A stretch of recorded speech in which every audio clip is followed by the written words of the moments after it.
Hail Muvi Wachilungamo, hail. Hail Muvi Wachilungamo, hail. Good evening, citizens. Today is Monday, 5th May 2020. There are two celebrations that we need to join hands and celebrate together. One, today is Africa Day. On 25th May 1963, Africa Union was born. So today we call it Freedom Day for Africa. And it's a coincidence that the very same today, it's the day that our brothers and sisters in the Muslim community enjoy their Mubarak. Eid Ufti, they say so. So we wish all of you, the Muslim community, a very good Mubarak and the Africa Day today. Introduction before we come with Mivis of today. While we celebrate Africa Day, while we celebrate with our brothers in the Muslim community, their Mubarak, we have a disappointment that we want to register as Muvi Wachilungamo. Our registration of disappointment is on the Malawians that are returning back to Malawi from countries like South Africa. The treatment that they receive at the border of Mwanza is very pathetic and inhuman. In Malawi, there is no lockdown.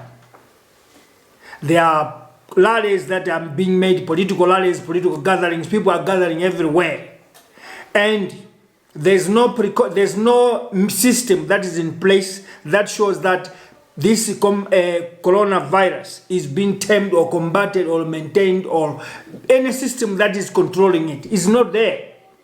There's no committee that is in place put in by government that is working after that committee that was receiving too much allowances collapsed. The new committee that was appointed, because now there's no money being involved, we have heard nothing. Unfortunately, the people that are coming from here after being locked down from South Africa, coming at the border, they are given dog treatment. They were supposed to be asked to go back and quarantine themselves in their respective homes. Instead, they've been barred. They have been imprisoned at the border without a home to sleep, just living like animals, and the government is not doing anything. In this, we know there's politics that is playing here, and we urge government that is there that these people must be freed to go into their respective homes, and they should be the guardians of each other, that they should have that quarantine to be sure that they did not bring a disease from here, from South Africa. And in this case, we confirm Malawians that left South Africa going to Malawi, they don't have a disease.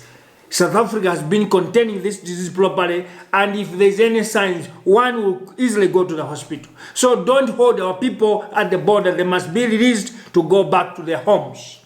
That is what we said. In our advert, we said today we want to liberate our country. Movie number one is coming this way. Fellow citizens, Malawians, this is the time that we need to open our eyes and realize that we are being held under siege, and we are being held hostage by the very same laws that are being misinterpreted and ill-administered. The Constitution of the Republic of Malawi says there shall be a duly elected government. But it did not say what if elections were made with irregularities and they have been recalled or to be done again. What is going to be like here? The Constitution of the Republic is silent on that. Now, we need to follow the very same Constitution, which says if there is no duly elected government, meaning that the government of DPP by now, it is like a shadow government. It does not have powers to execute, to run, or to make policies, even having full authority. Meaning, President Peter Mutharika is just a name, the chair, but it does not have the power. And we know that the DPP government is a government of no logic, is a government of no knowledge, is a government of no intelligence to realize what it means when you are ruling a country. This is why they are failing. This is why they are failing to come on the table and say, since the courts have said this, constitutionally we are not duly elected, now we need to create a space, an environment on how we can now create a space that the country should move. Instead, DPP government, Mr. Peter Mutharika, being a professor of law himself, he is failing to use the very same laws that he learned, to use the constitution that we have as what Kamusubanda did in 1992. In 1993, Kamusubanda realized that we don't have a constitution that talks about referendum. We don't have a constitution that talks about multi-party democracy, but we need to put in place new mechanism on how we can now have a government under multi-party system. This is the very same thing that Mr. Peter Mutharika was supposed to do and his DPP. In our constitution, we don't have a clause which says when the courts rules that the elections were marred by serious irregularities and they should be rerun, what should be done? Who should be in the government? How should the government be run? Those laws are not there. It was supposed to take the intelligence of a president. It was supposed to take the intelligence of the ruling party to know that when it's a vacuum, when this type of vacuum of rules, we need to bring the wheels of justice back on track. So what should we do? You call all stakeholders. In this case, Peter Mutharika was supposed to call the parliament, the judiciary, and all opposition parties, stakeholders, including NGOs, come around the table. When it's like this, what do we do? Because I don't have powers as a president, because I'm not duly elected, I don't have powers as a president to have full authority, but there's this case of elections coming.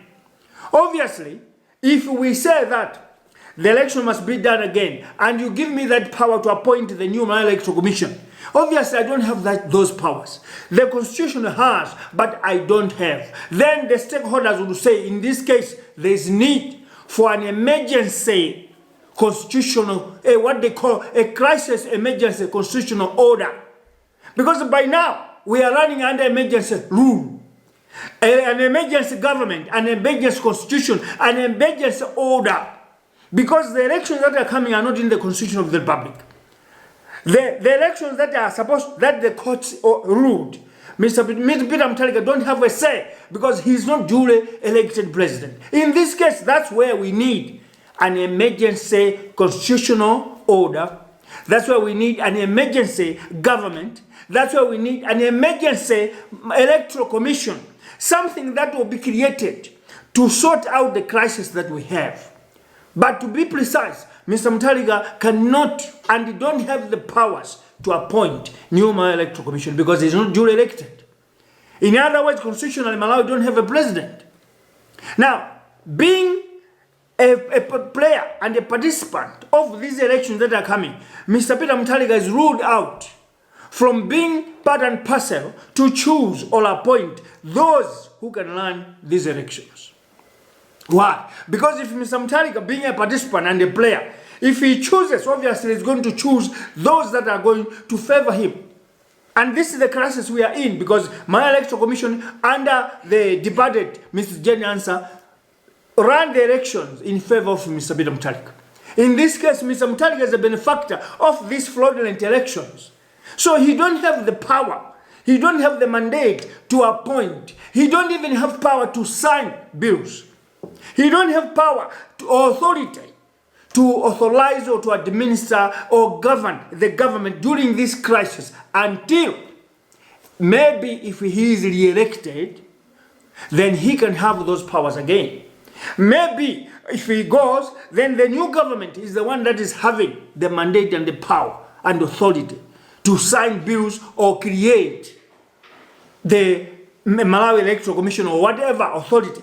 Even appointments of generals of the military, appointment of judges, any other appointments that involves the state, Mr. Mutharika don't have power. This is why Muvi Wachilungamo is opening new eyes, Malawians. When we are in this situation, we must know that we are in an emergency situation. Therefore, emergency situation requires emergency solutions. In this case, because we see by now, Malawi's adamant does not know when is election day. Because Parliament says that, Jenny Ansah said that, the Electoral Commission said that. Now, it's just a confusion. But we need to agree, this is an emergency situation. We don't have this emergency in our constitution, one. We don't have the order in our